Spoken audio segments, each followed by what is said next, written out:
নমস্কার বন্ধুরা, আশা করি আপনারা সবাই সুস্থ আছেন, ভালো আছেন। আপনাদের সবাইকে জানাই স্বাগতম আমাদের channel kiss of happy and perfect লাইফে। বন্ধুরা, আজকে আমরা আলোচনা করব চাণক্য নীতির রাজনৈতিক কৌশলের রহস্য নিয়ে। আজ আমরা ডুব দেব প্রাচীন ভারতের অন্যতম প্রখ্যাত রাজনীতিক ও কূটনীতিক চাণক্যের অন্তর্দৃষ্টিতে। আমরা চাণক্য নীতির রাজনৈতিক কৌশলগুলোর রহস্য উন্মোচন করব এবং কিভাবে এগুলি আধুনিক রাজনীতি ও নেতৃত্বে প্রভাব ফেলে তা জানব। চাণক্য ছিলেন একজন মাস্টার স্ট্র্যাটেজিস্ট এবং উজ্জ্বল অর্থনীতিবিদ। তার সবচেয়ে বিখ্যাত কাজ অর্থশাস্ত্র হল রাষ্ট্রকৌশল, অর্থনৈতিক নীতি এবং সামরিক কৌশল সম্পর্কে একটি বিস্তৃত গাইড। আজ আমরা তার রাজনৈতিক কৌশলগুলোর রহস্য উন্মোচন করব, যা সময়ের পরীক্ষায় উত্তীর্ণ হয়েছে। চাণক্য নীতি বুঝতে হলে প্রথমে তাকে জানতে হবে। খ্রিস্টপূর্ব 4র্থ শতকে জন্মগ্রহণ করা চাণক্য মৌর্য সাম্রাজ্য প্রতিষ্ঠায় গুরুত্বপূর্ণ ভূমিকা পালন করেন। তিনি ছিলেন চন্দ্রগুপ্ত মৌর্যের পরামর্শদাতা ও শিক্ষক, যিনি তাকে প্রাচীন ভারতের অন্যতম মহান সম্রাট হিসেবে প্রতিষ্ঠিত করেছিলেন। চাণক্য নীতি হল বিভিন্ন দিক সম্পর্কে অন্তর্দৃষ্টি প্রদানকারী উপদেশের একটি সংগ্রহ। আসুন কিছু প্রধান নীতিগুলি এই ভিডিওটির মাধ্যমে জেনে নিন।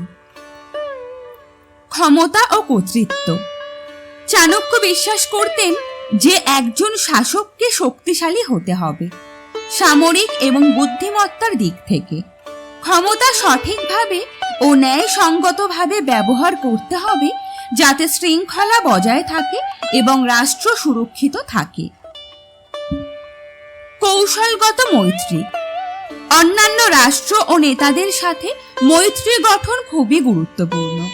চাণক্য কূটনৈতিকতার গুরুত্ব ও কৌশলগত অংশীদারিত্ব গঠনের উপরে জোর দিয়েছিলেন। গুপ্তচর বৃত্তি। তথ্যই ক্ষমতা। চাণক্য একটি সুসংগঠিত গুপ্তচর নেটওয়ার্ক গঠনের পরামর্শ দিয়েছিলেন, যাতে অভ্যন্তরীণ ও বাহ্যিক হুমকির বিরুদ্ধে নজরদারি রাখা যায়। অর্থনৈতিক স্থিতিশীলতা। শক্তিশালী অর্থনীতি হল একটি স্থিতিশীল রাষ্ট্রের মেরুদণ্ড।